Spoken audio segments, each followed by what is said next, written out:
नमाज कायम करने और नमाज अदा करने में बहुत बड़ा फ़र्क है। एक होता है नमाज अदा करना, एक होता है नमाज कायम करना।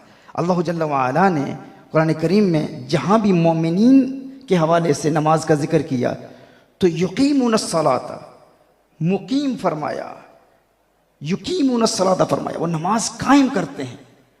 ये नहीं फरमाया अदा करते हैं, क्योंकि जो अल्लाह के वली होते हैं, अल्लाह वाले होते हैं, अल्लाह के प्यारे होते हैं, वो फ़कत फॉर्मेलिटी के तौर पर नमाज अदा नहीं करते, वो नमाज कायम करने वाले होते हैं।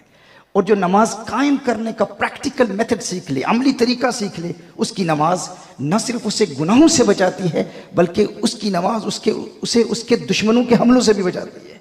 वो नमाज खुद उसकी बॉडीगार्ड बन जाती है, एक मुहाफिज बन जाती है, उसकी हिफाजत करती है। वो नमाज कैसी है?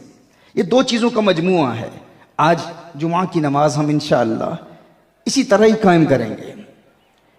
चंद निकात हैं इंशाअल्लाह, अगर ये जहन नशीन हो जाएं तो नमाज से प्यार हो जाएगा, ऐसा प्यार हो जाएगा। वहाँ बरतानिया में ऐसे बेशुमार लोग हैं, ऐसे गैर मुस्लिम थे जिन्होंने इस्लाम कबूल किया। इस्लाम कबूल करने के बाद नमाज अदा करना और नमाज को हकीकतन कायम करने का ऐसा तरीका सीख लिया कि वो कहते हैं कि अब सुबह के वक्त किसी को अलार्म क्लॉक ऑन करने की ज़रूरत नहीं होती कि अलार्म क्लॉक ऑन होगा तो वो अलार्म बजेगा तो हमारी आंख खुलेगी, या कोई अपने फैमिली मेंबर को कहे कि तू मुझे फ़ोन कर देना, या माँ से कहे कि दरवाजे पर दस्तक देना कि मेरी आंख नहीं खुलती। कहा कोई लाशऊरी कुव्वत है जो फजर के वक्त हमें बेदार कर देती है। क्यों? क्योंकि फिर जब इंसान को नमाज से प्यार हो जाता है ना, तो फिर नमाज को नमाजी से प्यार हो जाता है।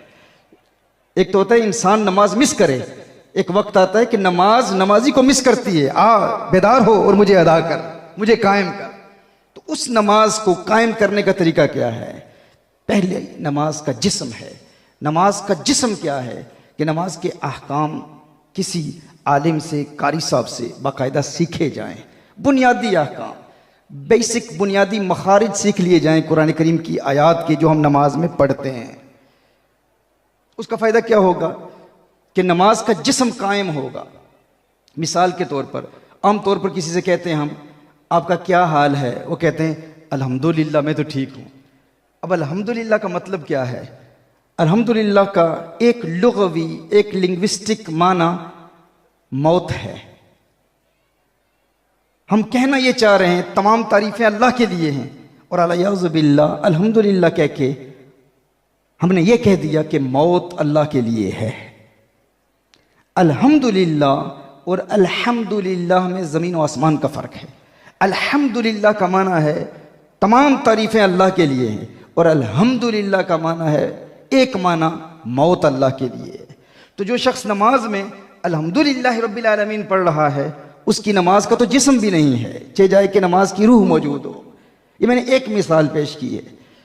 एक मुद्दत से हम नमाज पढ़ रहे हैं, लेकिन इतना वक्त नहीं मिलता कि किसी कारी साहब के साथ बैठकर कि हमारे बुनियादी मखारिज ही दुरुस्त करा दें। और हमारे बुजुर्ग ये ना कहें कि अब तो दांत ही नहीं रहे, अब ज़ुबान कौन से दांतों के नीचे रखनी है, हमारे लिए नामुमकिन है, अब हम क्यों सीखें किसी के पास जाके। हम तो अपने इलाके के बहुत बड़े मालदार शख्सियत हैं, फलां वडेरों से हमारा ताल्लुक़ है, मैं बड़ा सियासतदान हूँ, बड़ा मालदार, अब मैं इलाके के कारी साहब के पास जाके ज़ानुए तलम्मुज़ तय करूँ। ये नहीं हो सकता। तो याद रखें, अगर हकीकतन नमाज कायम करने वाले बनना चाहते हैं और चाहते हैं कि अल्लाह की बारगाह में हमारी नमाज कबूल हो, तो ये बुनियादी काम हमें करना है। दुनिया के लिए हम बहुत कुछ कर लेते हैं, लेकिन आखिरत के लिए कम अज़ कम हमें नमाज का तरीका तो सीखना है। इसके अलावा नमाज के फ़िक़्ह के बुनियादी मसाइल सीखना ज़रूरी है। ये नमाज का जिस्म है। नमाज की रूह क्या है, यानी नमाज का जिस्म क्या है? नबी करीम सल्लल्लाहु ताला अलैहि वसल्लम की सुन्नत के मुताबिक नमाज कायम करना। नमाज यूँ पढ़ें कि हुजूर अकरम सल्लल्लाहु अलैहि वसल्लम के बताए गए अहकाम के मुताबिक हो, अहकाम के ख़िलाफ़ ना हो। बेसिक बुनियादी तजवीद सीख लें। किसी कारी साहब के साथ बैठकर, किसी आलिम साहब के पास बैठकर नमाज के बुनियादी मसाइल सीख लें। ये नमाज का जिस्म है, और उन पर अमल करें तो नमाज का जिस्म मौजूद होगा। नमाज की रूह क्या है?